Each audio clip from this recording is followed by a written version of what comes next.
Great. It is time to begin. Welcome, everybody, to this final of 3 gatherings I've had on Zoom for clerks, with a specific focus on just reviewing the session records review process for this year, but also I'm just going to do a little overview reminder for many of you, but overview of the work of the clerk and keeping records, and then certainly happy to answer any questions that you have as we go along. But let's start with introductions. I'll say your name so that I can kind of walk you through who's on, because everybody's up there on a different order. And if you'd say your name and the church that you are a part of. And let's start with Ellen. I'm Ellen Dean, and I'm the clerk at Montreat Presbyterian. Cool. And Mark. And Mark Pascal, I was the clerk at First Pres Belmont. I've rolled off, but I will be doing the records review for last year, so that's why I'm sitting in on this today. Great. Catherine. Casey Ken, I'm clerk of session at Salem Presbyterian. Wonderful. Darlene. I'm Darlene Hoyle. I'm clerk at Robinson Presbyterian in Gastonia, North Carolina. Wendy. Hey, everybody. Good morning. I'm Wendy Bandel. I'm clerk of session at Cheryl's Ford Presbyterian Church. Great. John. John Lafferty, clerk of session, Waldensian Presbyterian, Valdez, North Carolina. Susan. Susan Adams. I am clerk of session at Oakwood Presbyterian in Lenoir, North Carolina. And wonderful Sarah. Sarah Schumate, Hickory First. Wonderful. Excellent. Thank you, everybody. All right, so we're going to start. I'm going to share my screen and pull up it's just a little PowerPoint thing that gives me an outline of what I'm saying. And let me start from the beginning here. Here we go. So I'm just I'm not going to read this to you. I'm just going to highlight and walk through some of the basic stuff that I think is helpful to remember, and kind of gives me this launching point for some of the things to be sure to mention. And then we'll look at the form for reviewing your records this year. So as you know, clerk of session, a pretty essential job in the church. There's not a specific book of, job description, but your book of order is your handbook, if you will. Things that the session needs to get done. You're kind of the process person partnering with the moderator to be sure that things are done decently and in order, as we say, but also get done. The clerk of session does not have to be an active member of session, but you have to be a ruling elder, which means you had been ordained in the past. If you are an active ruling elder, then somebody's got a call going on. If they could mute, that'd be great. Thanks. If you are an active member of the session, then you participate in conversation and vote. You just happen to also be the process and recording person. If you are not an active member of session, then you don't. You're there, though, to do the process and take the minutes and help them know the stuff they need to get done. The clerk, according to the Book of Order, you typically there's supposed to be a term that you're elected to. And that term, if you will, is set by the session, and it can be 1 year and it can be 5 years. But you can serve as clerk forever if the session and you want to do it, 40 years. But technically, there's still supposed to be a term. And I think that's to be sure everybody's thinking about, giving you the chance to say, I do or do not want to re-up for another term. And so if you just, and I've run into this, we were talking last night with the clerks online. Well, I was just kind of said I'd do it and I've been doing it. I said, well, there's no punishment. There's no, anything's not going to happen bad if you don't do a term, but if you're going to be if you want to follow that rule of Book of Order, get them to appoint you for a term, and you all as session can decide, well, let's just do that every year. Or, people like to do this job. Let's do a 5-year term, whatever you're comfortable with. And that term doesn't have to be the same. The session can change it So that's a little piece of the Book of Order requirement. And as you know, the sessions must meet at least quarterly. Most of our sessions do meet more than that, but it typically happens when a church has gotten really, really tiny that may not happen. And but it's best to at least try and do that, if not more. So something just to kind of highlight in terms of your operations. You do need to be incorporated and registered with the Secretary of State of North Carolina. That's pretty much, I think, true for all of our churches. But an interesting thing that came up recently after Hurricane Helene is that one of our churches went to apply for, I think it was a small business loan, which was a part of the, trying to get FEMA money. Their corporate name on the corporate documents did not fit the name they were going by. There was like a slight change in the order so that any document they had from their kind of current operations didn't match the corporate legal name, and that became a hindrance to being able to do that. So that's an interesting one to double check. And just hadn't run into that before. Need to have bylaws. Most of our churches do, but if you don't, that's something for you as a clerk to remind your session needs to be done. There's a sample on the resources, Clerk of Session resources webpage, and we'll navigate to that before I'm done. And typically you should have standing rules or a kind of a manual of operations. It's good to keep them as minimal as possible. What you don't want to do is have a very complicated kind of organizational structure, committees, whatever, in a document that you have to vote on to change. You want the basics in there, but the flexibility to be able to do things organizationally beyond the session to do the kind of work you want to do. So there are now 4 policies that are required by all councils, and session is a council. The one that has been there for a while, and hopefully your church has both of these by now, a sexual misconduct policy and a child and youth protection policy. There is information on the Clerk of Sessions website for resources on that. And if you haven't done that yet, highly recommend that you put that on your list to talk to the moderator in session and say, we need to get this done. There are 2 new ones that were added, and as of 2025, these are now requirements, and that is a harassment policy and an anti-racism policy. A harassment policy tends to kind of overlap a bit with sexual misconduct policy, but a harassment policy is intended to move beyond anything that's just sexual in nature, but any kind of harassment in the either your workplace, your office, and your staff, or in your congregation itself. The presbytery itself is working on these. We do not have them yet, but COM has been charged with coming up with the presbytery's harassment policy and anti-racism policy. They have a first draft of the harassment policy right now going to COM. I'm not sure. I think it will be coming to the presbytery in October.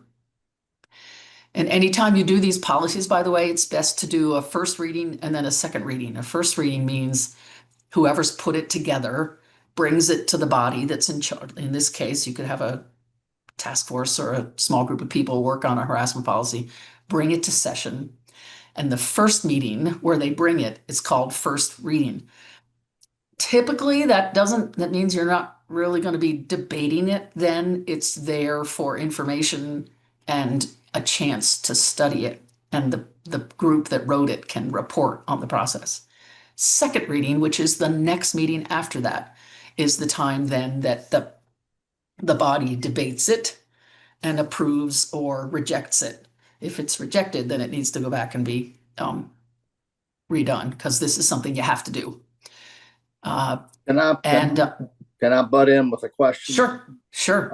I'm 100% sure we have the first 2, and the 2 that are new, of course, we don't have. Right. Can we wait? Is there anything wrong with not trying to reinvent the wheel? Can this wait until the presbytery comes out with their policy and we basically co-opt it into our local church policy? Yes, that would be fine. And maybe what you do as a clerk is report at your next session meeting so that your minutes will reflect. You could say, I attended this event, was reminded of the 2 new policies that are required of us. I recommend that we wait until the presbytery's policies are out so that we can work off of what they develop and have that in your minutes. And that way it's clear in your minutes that you've been thinking about it, but it makes total sense to wait and see how the presbytery does it so that you can just, take what's done there and adapt it for a congregation. Okay, thank you. Mm-hmm. And the anti-racism policy, they've only just begun working on it. Again, they may be ready by October. So I think it can be helpful to remind your elders that this is required and then have a plan. And that plan can include wait for the presbytery and then we can jump on it. All right. So there's just, there's a lot of stuff that you do regularly, almost at least if not monthly, a little less than that. You're a corresponding secretary on one level, which means any important information, correspondence that comes to the session goes through you. You bring it to the session, you read it, you share it, however. And if there's any response required, you're the one who conveys that response. You take a look at, you report on baptisms and communions that have happened since the last time you met. That's should kind of be a standard part of your clerk's report. All of which would have been approved in a previous meeting because those are things that session has authority over. Sometimes that's, you can have blanket session approval for communion weekly or monthly or whatever, or session approves specific instances of communion that needs to happen. And then you report on when it happens. You're always going to be bringing minutes to the meeting and then having the body approve them or change them before approving. That sort of thing has to happen. Approving specific baptisms that are coming forward, reporting on weddings. The membership rolls are a big piece of what you do. There's the whole book of minutes and then there's the whole roll book, which is your job to keep up to date with any new members and baptisms and deaths and weddings. We'll talk a bit more specifically about membership categories in a moment. You make sure that materials get distributed to session. Nowadays, that tends to be done electronically, but minutes and other materials, it's your job to see that they have what they need in order to do it. I'm sure there are some churches where either you're still doing it by mail or maybe it's a combination if you have a few people who aren't digitally connected anymore. But one way or the other, everybody needs to have their minutes and their materials for this meeting. And then it's under your responsibility to see that your session elects its elder commissioners. Some churches do that as a one person or however many you get according to the formula. Some churches do that at the beginning of the year. Elder Susie Q is going to be appointed or elected commissioner for the whole year. And that's fine. Others do it meeting by meeting so that the month before the meeting, it would be your responsibility under your report to remind session. So we need commissioners from the meeting that's coming up at this date and having session elect them. And then yearly, there are things that you do. One is the church statistical report that goes to the Office of the General Assembly. That's already been completed, and Tanya and Lisa in the office are the ones that, and maybe Robin helps with that, but they manage that and make sure you all get the forms and get that sent in, and then they send it on. I forgot to change the slide. It shouldn't say minutes from the previous year due. They're not due anywhere. We don't ever receive a copy of your minutes. Basically what that says is minutes from the previous year should be completed. Each year, you need to be sure they're in your minute book. Because some clerks, I'm sure monthly, just get them printed and in that book Some may wait till the end of the year and then do it. The church treasurer is supposed to be elected for a term. It's kind of like the clerk role. And again, the term can be determined by the session, but it needs to be done, whether it's yearly or every 3 years, every 5 years. I had one clerk ask me the other day, so our church treasurer is actually a staff person. So they've been hired by the session. Do they have to be elected formally as the church treasurer? And the answer is yes. So when you hire, if in that case, if you're hiring somebody, the motion to approve their hiring at session, because session does hire, the session is the body that hires every staff person. That it could also then include a motion to elect them to whatever term the session determines. And once that term is up, even if they're still working as a staff person, that needs to be they need to be elected again. And also a reminder that annually the Book of Order requires a financial review or an audit, and that it would be your job to remind the session of that each year. Some churches do that with an outside auditor because they want to do it that way, and it's complex enough they want to pay for that service. It does not have to be an outside auditor. It can be people a part of the church, but a few people can be appointed by the session to do that review and report back. You should be sure that nobody on that little team of people doing that has any connection to anybody handling money, church treasurer, financial secretary, whatever. This is done to protect everybody involved in terms of money. It's to protect the church, to be sure nobody's embezzling anything. Usually doesn't happen, but there are incidences of that. And then the reverse is to protect the person working on your money so that nobody can accuse them of anything, because everybody's had a chance to say things are looking good and they're in order. So when you're doing minutes in particular, the minutes of the meeting, there's a whole bunch of stuff right up front in every set of minutes that should be there. And actually, these are represented in the checklist that you work with on your minutes review. But here's a list just to kind of remind you that every single time you meet, there should be minutes. They should always state whether it's a regular or a special meeting. Some people use the word called meeting. Regular means it's the standard, we meet once a month, date and time. Special or called meeting is at a different time and always has to be about a specific issue or point of order or action, which has to be in the call so that, if you're going to have a special meeting, whatever you're going to work on, it needs to be there. You always have the name of the church, place, date, and time of the meeting in your minutes, who's the moderator, opening with prayer and closing with prayer, which means doing it and recording that you did it. The role of elders present, absent, and excused. And you do need to distinguish between absent and excused. Excuse me. Excused are the people who have actually informed you that they can't be present. Absent is anybody who isn't present but never let you know that they weren't going to be there.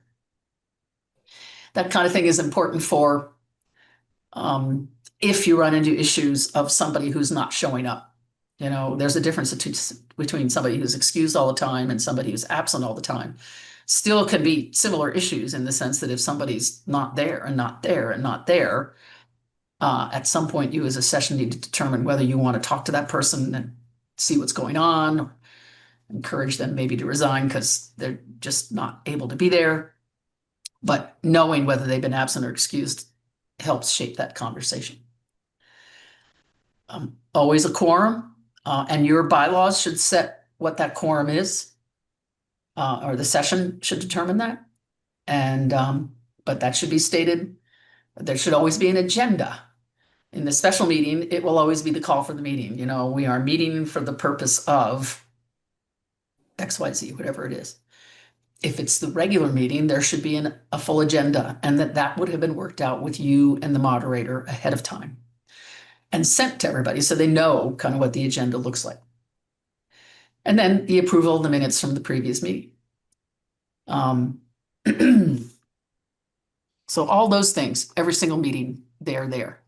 One of the things that has come up in these gatherings is the question of what about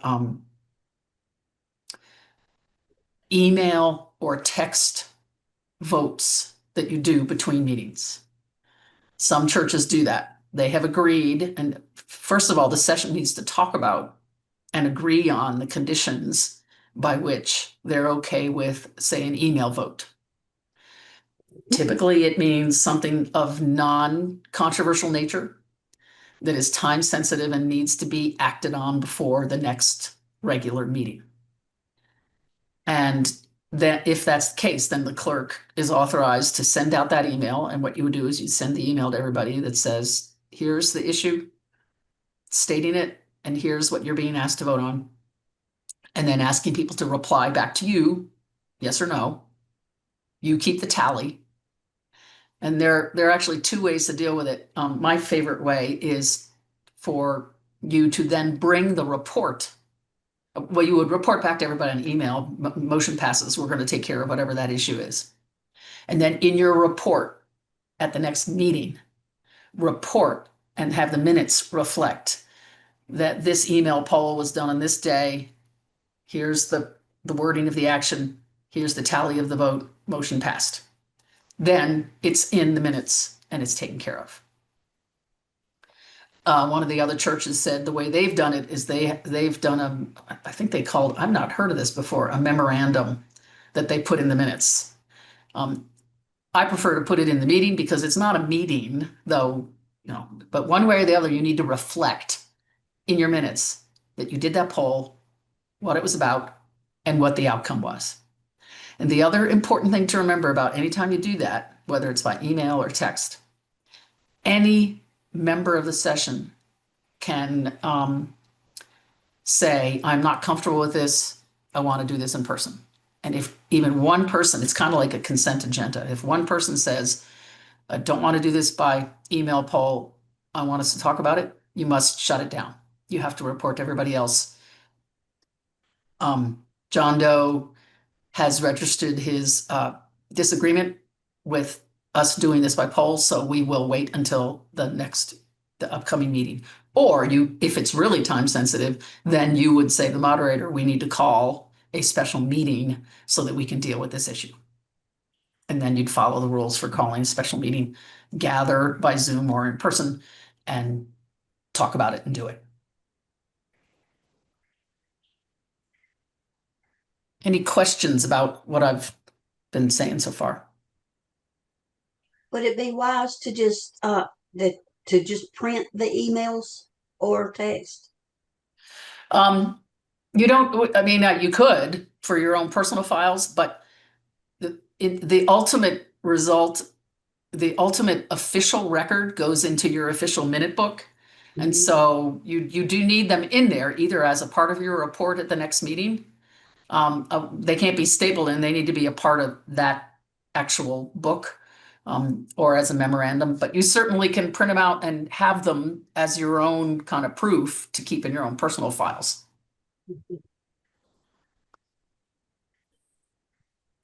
All right. So there are a few things in terms of you have all of that stuff that we just went over. The big long list of every set of minutes, every meeting, you have all of that stuff that needs to be reflected there. Then the rest of the minutes are really about recording the transactions and actions of the session. You don't have to write down every statement during a debate or a pro and con discussion. Technically, all that's required is the motion itself that's being talked about, the fact that it was and the motion was made, and typically, I think I saw Robert's Rules of Order asks that the name of the maker of the motion be recorded. So, Jane Doe made the motion that, and then you put the specific motion in your sentence. Motion seconded is all you need to say. You do not have to record the name of the seconder. And then all you really need to say is session discussed the motion. And then whether it was passed or not. And if your moderator does it such that, anybody disagree with this motion? If not, it'll be passed by common consent. You would record it that way, motion passed by common consent. If there's an actual vote, it would say motion passed, by vote. You do not have to put the actual tally of the vote in unless one of the elders asks for a division of the House, as it's called, which is to really see, we want to see the numbers pro and con. And then beyond that, you still don't have to write it down unless one of the elders says, I would like the division of the House recorded in the minutes. That usually only happens when there's, a really close vote and people just want to be sure. And in that case, then you would write, yes, 6, no's 4, motion passed.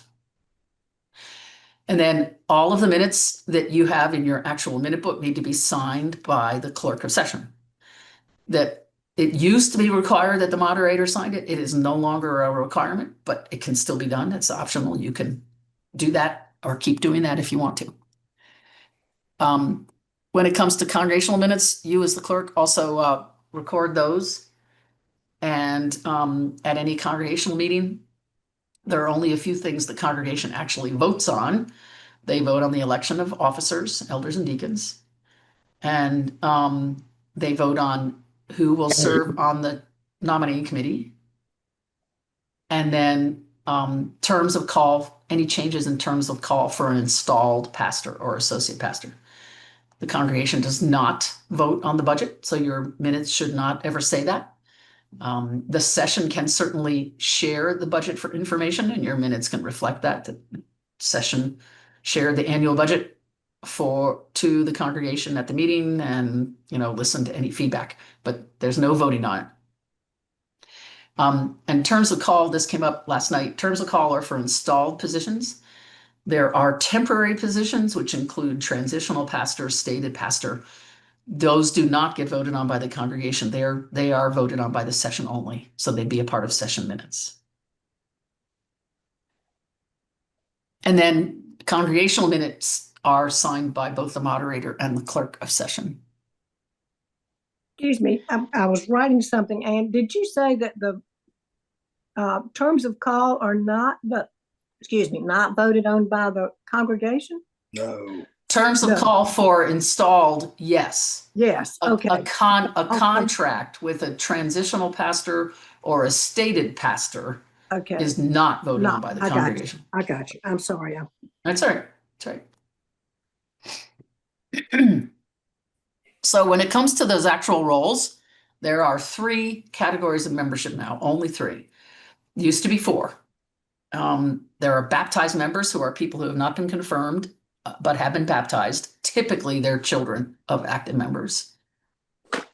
Active members are anybody who has been confirmed, received by profession of faith, transfer from another church, or reaffirmation of faith. And then affiliate. Affiliate are people who are already members of another church, whether it's PCUSA or otherwise. And I think actually the Book of Order requires proof that they're members. I'm not sure that's hugely important if someone tells you they're a member, but they can join as affiliate members. But they to participate in the life of the church, they cannot vote and they cannot serve as elders or deacons. Now, in some sense, you could say, so why be an affiliate member? Because anybody can participate in the life of your church. I think it's kind of a matter of what matters to them in terms of their sense of commitment and making a statement that they are kind of formally connected to your congregation. We used to have a category called inactive members. We don't have it anymore, so you can't move anybody to the inactive role. Now, if you've got your old roll book, you have an inactive role in there. This basically means you can't move anybody else onto that role. You don't have to get rid of it. It stays in the book because we used to have that category. Everybody who's on that role, in effect, is no longer a member of your church because we don't have that category. I think what we used to use it for was to soften the blow of asking someone to move somebody off the active role and say, oh, but you can be inactive, so you're still connected. And it basically meant, you'd always get pastoral care, but they couldn't vote and they couldn't serve as officers. But for whatever reason, we've decided now, just might as well get rid of it. Every session has their own process and timing for reviewing their membership roll and deciding who to take off. And there's no, like, the Book of Order doesn't tell you specifically how long that should be. Like if someone isn't around for a year or 2 or 3 or 4 or whatever, then you can take them off. It's totally up to the discretion of the session. Usually sessions ask the clerk to review the rolls annually and come back and report on, here are the people we haven't seen in a whole year. And it can be up to the session then to decide what to do about that. Sometimes there's a committee or a team charged with connecting with those people or writing them or finding out what's up. And at some point, then you as the clerk would, after whatever process you as a session decide you're going to go through, you can recommend the names of people to remove from the active roll. Should never do that without trying to inform those people that that's what you're considering, or at least talking to them and then informing them you've done so. But that's a piece of kind of your work to oversee that and help sessions stay on top of that. So when it comes to preserving those records, your minutes and then your rolls and registers should be printed or photocopied on acid-free paper and kept in a suitable binder. And most of you have those already. And then there are places that sell that stuff that you can get when you run out of room in one and have to do another. It is required that you keep a hard copy of all that stuff. You may have digital as well, and that's great. But the hard copy is required. Records that you no longer need to keep around should be sent to the Presbyterian Historical Society. And they have a website with a lot of information on it. And they keep them in a temperature and humidity, like a controlled environment for free. They don't charge anything for this service. They then keep it in perpetuity for historical purposes for the denomination and research purposes. It's your responsibility to see that the minutes are preserved. It's the way I forget the exact language in the Book of Order, but it's up to you to see that they're in a safe place. Some churches like to hold on to them forever. And, ideally, it's best to get them shipped off. You can always ask for stuff back from the Historical Society. But in terms of it's kind of what you're comfortable with and how you or your church are storing them in terms of what makes sense. There's no punishment for holding on to them. I mean, it's totally up to you. You're just risking the possibility of flood or fire or something and having them destroyed if you haven't sent them off to this safer place. But check out that website. You can learn a lot from them about kind of what's permanent, what needs to be kept, and how they help take care of it. We don't require copies of minutes. We don't ever need to see those minutes. The only thing we need from you is going to be this annual records review that we're going to be talking about here this morning. It's also true that there may be other things that you do as a clerk. In our denomination, we do not have anything like a president of the congregation. But when it comes to kind of some kind of representative of the congregation other than a clergy person, the clerk is usually that person. You also can be called on to moderate the session meeting or the congregational meeting when terms of call for pastors are being reviewed, and if it's the habit of your church to have the pastor leave the room at that time. That is not a requirement. That is totally up to the session or the congregation in terms of how you handle that. And then if your church then is without a pastor and in between pastoral service, people turn to the clerk to say, so who do we talk to and what do we do about this? And so that's where your role comes in to connect with the presbytery. My guess is in this presbytery, it starts with talking to the presbytery associate who's assigned to your neighborhood and say, who do we need to talk to? And they can get you connected with somebody from Committee on Ministry. Though in our presbytery, those associates are really kind of the first line of connection for anything and everything you need to do with regard to in between times, between pastoral leadership.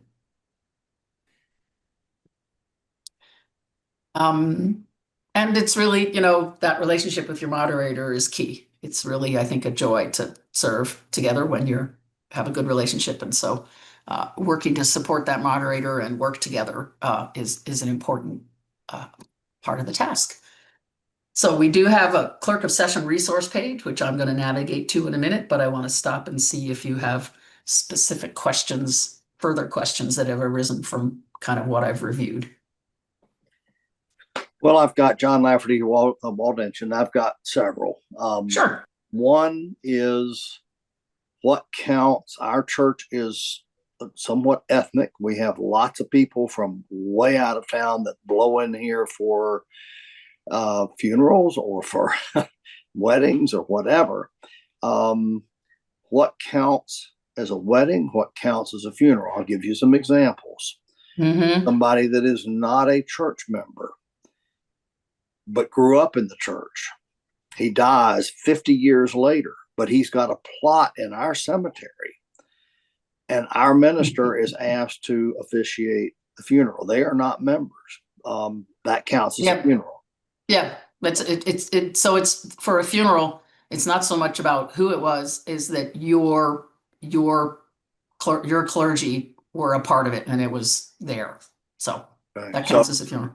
If the clergy's out of town and the funeral is in the church and some other pastor gives it, that's a funeral. Yep. Okay. Yep. Weddings. Yep.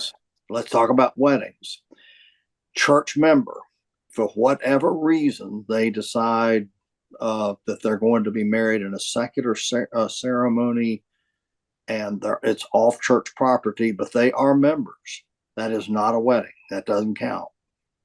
Or does it? I don't know. Is your clergy doing it? No, another Presbyterian clergy person did it. Member off-site. Yep. Not your clergy. Yeah, no, I would say that doesn't count. I would agree with that, but I don't know about other churches, but this kind of thing comes up all the time in our church. So that's very helpful. The other thing is about, I don't want to dominate these questions, but on e-votes, let me give you a scenario. Let's suppose we've put it down to 36 hours. I'm not sure about that because it means that for the clerk, I'm going to go talk to them about that, because that means that the deadline, if you did it at 2:00 in the afternoon, is the following day at 2:00 in the morning. I don't know if I want to wake up at 2:00 in the morning and see if the final vote came in. But let's just suppose that that's the case, and it's 2:00 in the morning, and we have 12 elders, and 11 of them have immediately vote yes. And number 12 waits till 1:59 a.m. and says by email, I want an in-person vote. It's 11-2. That person would then effectively vote against it. But that in order for that vote to effectively change, there would have to be a call meeting, and he would have to convince all 11 of those other people, or at least half of them, to change their vote. But I guess that's possible. So I'm not sure that our thing reflects that at this point. We're doing it verbally, saying yes if somebody objects. But that logistically, to me, is an issue. Yeah, interesting. For the time limit, what you may want to say is, if you want to, you can say business hours, which is, like 9 to 5. And so that if you send something out at 2 in the afternoon, you would, because, there are ways to do that where you're only counting the daytime hours and you're not counting all these nighttime hours, so people can vote and it matters. If you want to give, so there may be a way to think about that, or make it a longer time. But I could see the need for the deadline to be during the daytime and not in the middle of the night, one way or the other. Secondly, I'm just trying to think if there's a way to get, I think you'd have to talk this through and be sure that it was a part of, you'd have to put this in your standing rules or bylaws, by the way, to be sure that everybody knows this is how we're functioning and when it comes to e-votes. That anybody objecting to having the vote, that can be a shorter time limit. Like, you see what I'm getting at? Like, you can't wait till the end of the voting time limit to say, no, I don't want to do this by e-vote, but that you're asking for, you still would need to give a certain amount of time so that somebody has a chance to check their email. But if everybody knows, that's why this would be in your operation manual of operations or whatever bylaws, that when an e-vote goes out, there's a certain number of hours where you object or not. And if you haven't objected, then the vote will stand, no matter how much longer people get to vote. That would be a way to think that through. Yeah, I guess I pushed back against the Presbyterian Book of Order on this, thinking this through, because to me, it's the tyranny of one person. Oh, I totally get that. And I found that problematic, and I've had to chew my nails. And frankly, that's sort of, I understand that. And that in fact did come up before I became elder. The moderator put something out there. It was a personnel matter, and it shouldn't have been put out for an e-vote because it had the potential of being controversial. But having said that, yes, human beings can make mistakes. That you trust the moderator and the clerk. They're never going to put something out there that's not just pretty perfunctory, like, the session needs to approve having communion this Sunday. We forgot to do it, that kind of thing. Yes. Well, two things. I'm not sure the moderator can send out a vote. I think the clerk needs to do it, but that's an interesting question. And you could, if it feels like it's getting abused, if I were you, I would have the session talk about whether we should even be doing them. Because you can say as a session, we will not do these, period. Or just, have whatever other rules about how you're going to do it. Because it's a reflection of a bigger issue in the dynamics of your session if you have people who try last minute to finagle the system to, get their way. And that's a larger functioning of session issue that session needs to wrestle with in terms of how they're going to do that and what you're going to expect. I mean, I want to say for the group, anybody listening in says, woo, at Waldensian Church, they're terrible. It hadn't happened. I mean, but I'm kind of a polity guy, and I'm sitting here thinking, I've got to wait up till 2:00 in the morning and look and see if somebody objected to this, and they might have not seen this until the last minute. And I think from a parliamentary point of view, that's just bad policy. No, I totally agree with that. And I would find a way, if you stick with having a permitting e-votes, that you spell it out so that there's however many hours after it goes out within the time frame of a working day. And it could be, you say, we're not going to send an e-vote out except first thing in the morning on a business morning. And you have until noon or 4 that day to either vote and or object.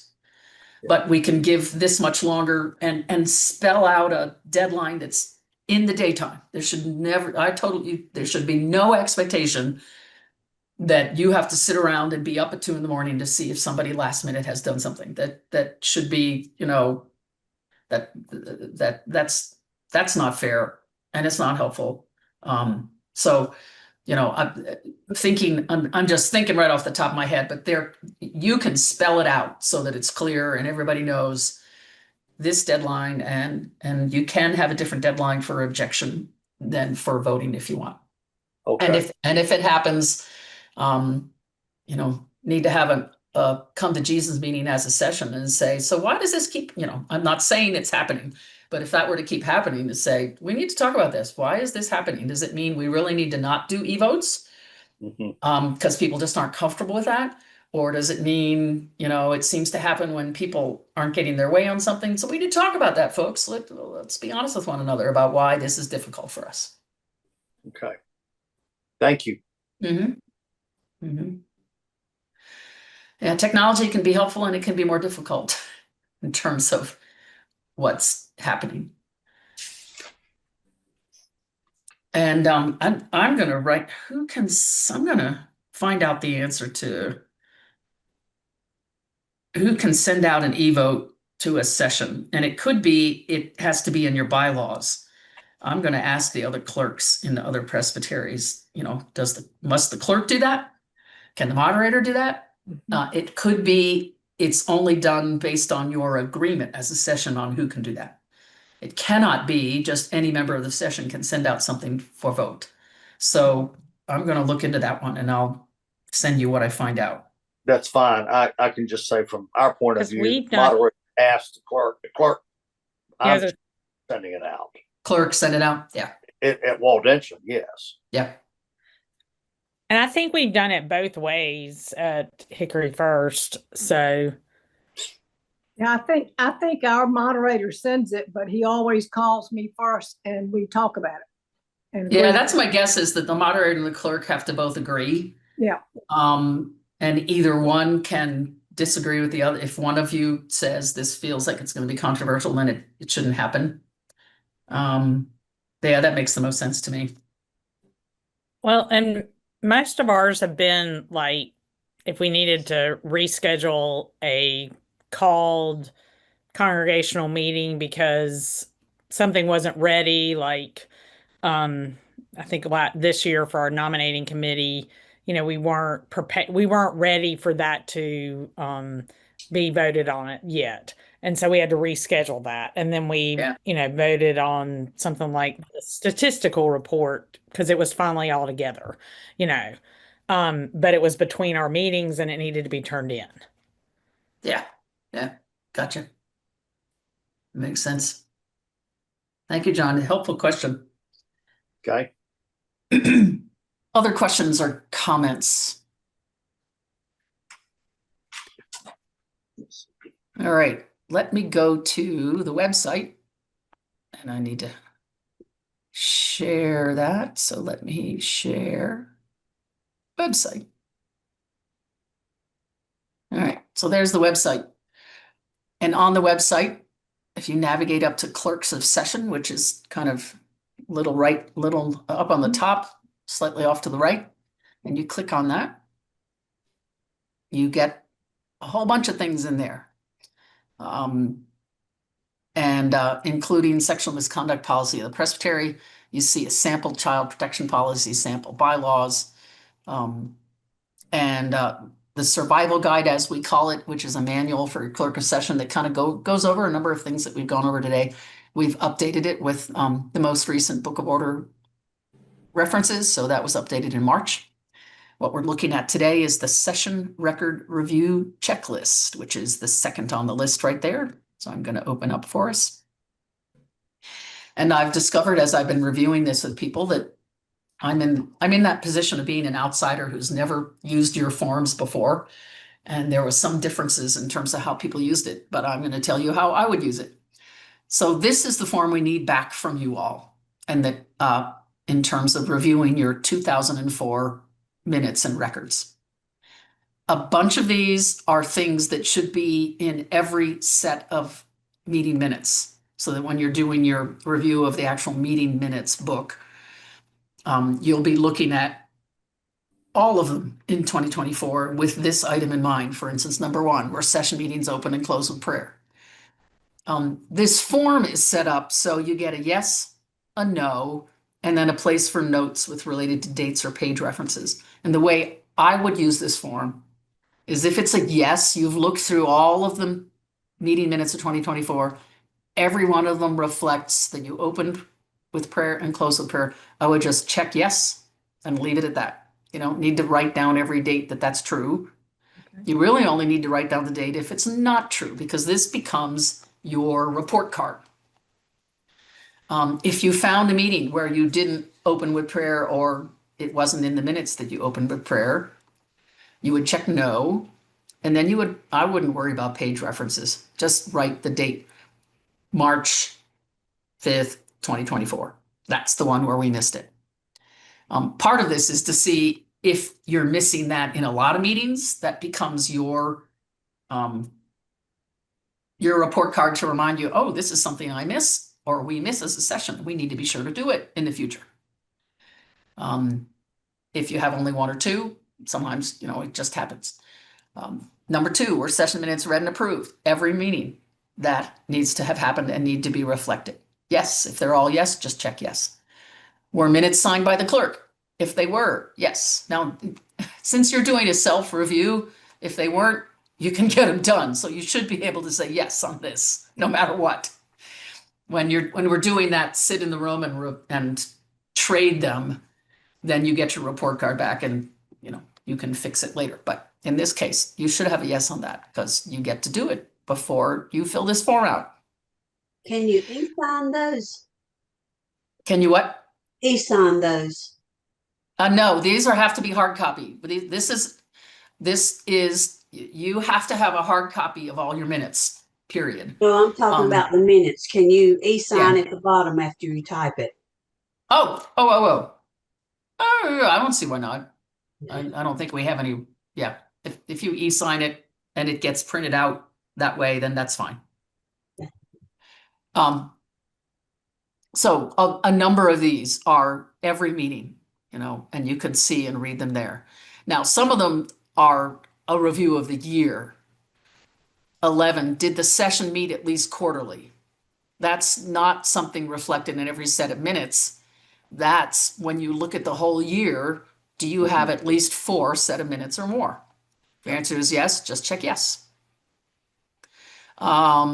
If there is a diaconate or a board of deacons, were minutes of any joint meetings of session and deacons included in the session minutes? And I'd forgotten about that, I forgot that on my list, that if you do have deacons, there should be once a year a joint meeting so that the minutes reflect that happened. If it didn't happen, write no. Now, there's no date or page reference on that no. You can't put a date on it didn't happen, so just check no. The place where if you check no up on at date, time, and place of each meeting recorded, let's say you missed that on one of the set of minutes, check no, write the date that you missed it. Do you put not applicable if we don't have it? Sure, that's fine. Okay. Most of these things, once you've printed, you cannot change your minutes. Like if you discover in your review that you didn't state there was a quorum in your April 2024 minutes, you can't go back and fix it. You have to leave it. But here's where you write no, April 2024. That's your report card to us, and that's your reminder in the future to be sure to put it in. But don't go back and fix them after that. They're there. Once they're printed, they are the record. You can just hold on to a copy of this report card, and that helps you know for future use. On that one, if you list all the elders in attendance, would that not show a quorum?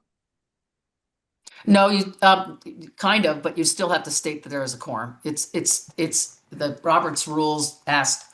That's why it happens at Presbytery too. We have a role that everybody's doing, but I have to stand up and say, according to our rules of a quorum, Mr. Moderator, we have a quorum. That's so everybody knows and it's stated. So you need to, because it could be that the quorum wasn't reached, even though people showed up later. You're stating there's a quorum before you get down to business.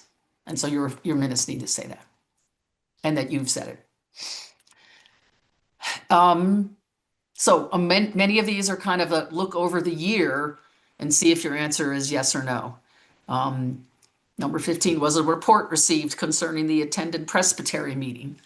That should actually happen 3 or 4 times because there are 3 or 4 presbytery meetings. Typically 4, actually, we have. So you'd be looking for a report around, and that is required. It's required that your commissioner report to the presbytery and your minutes should reflect that they did. And it can be as simple as elder reported as commissioner to the previous presbytery meeting. You don't have to write out their whole report. You just need to report that they reported. And if there's something specific and interesting that the session would like recorded in the minutes about that, you certainly can do that. Do the minutes indicate the approval of an annual budget? Again, that's looking at the whole year. Answer is yes, just check yes. And so this checklist becomes a way to kind of be sure that all the things have been taken care of in a year or are in place. And do we need a copy of the budget with our minutes, or should that just be kept with the treasurer or the financial people? Yeah, I don't think it has to be in the minutes. It can be kept Okay. with the church treasurer documents. You just need in the minutes to indicate that a budget was presented and approved. Good, okay.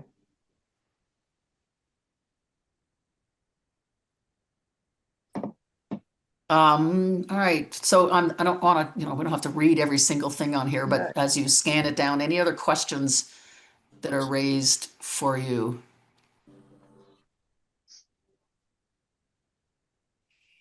When is this due to Presbytery? I think we'd like it by September so that we can report at the October meeting who has submitted their reviews and who has not. Okay, thanks. And, send us a copy of this. This is the only thing we need to have in our files. I'd keep a copy for yourself because that doesn't have to go into your minute book, but that becomes your, and you can pass that on to the next clerk if you want. You can have that for each year. I haven't been a part of the sit down and swap it with one another, but my guess is we should send you home with, here's your report card. So you have that as a help for doing your next year's ones in terms of being sure everything's there. I have a question, Lafferty, Waldench. You're wanting this in September. Is that reflecting, I'm a brand new clerk and I'm having to go back and in effect look at October, November, and December of the previous year, or am I simply reporting into September from January to September? As we take over. This is for the 2024 minutes. Nothing for 2025 needs to be looked at for this. There's always the year that you do the review, you go back and do the year before. Okay. So whatever's left from 2024 is what you're looking at, and you don't have to worry about anything from 2025. We'll take care of that next year. Gotcha. Yep. And did they go to Robin? Is that who gets? Yeah, I think so. Anybody, Tanya, me, Robin, if we get it, we'll be sure the right person gets it. I'd have to find out from them who collects these. My guess is it's Robin.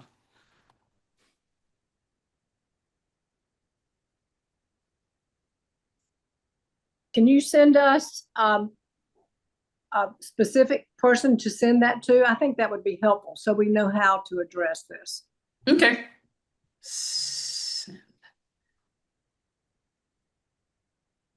I'm making a note.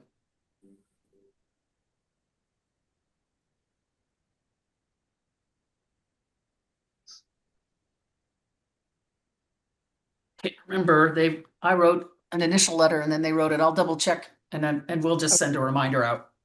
Okay, could do that. All right. Any other questions about the form on the things that you'll be doing for this?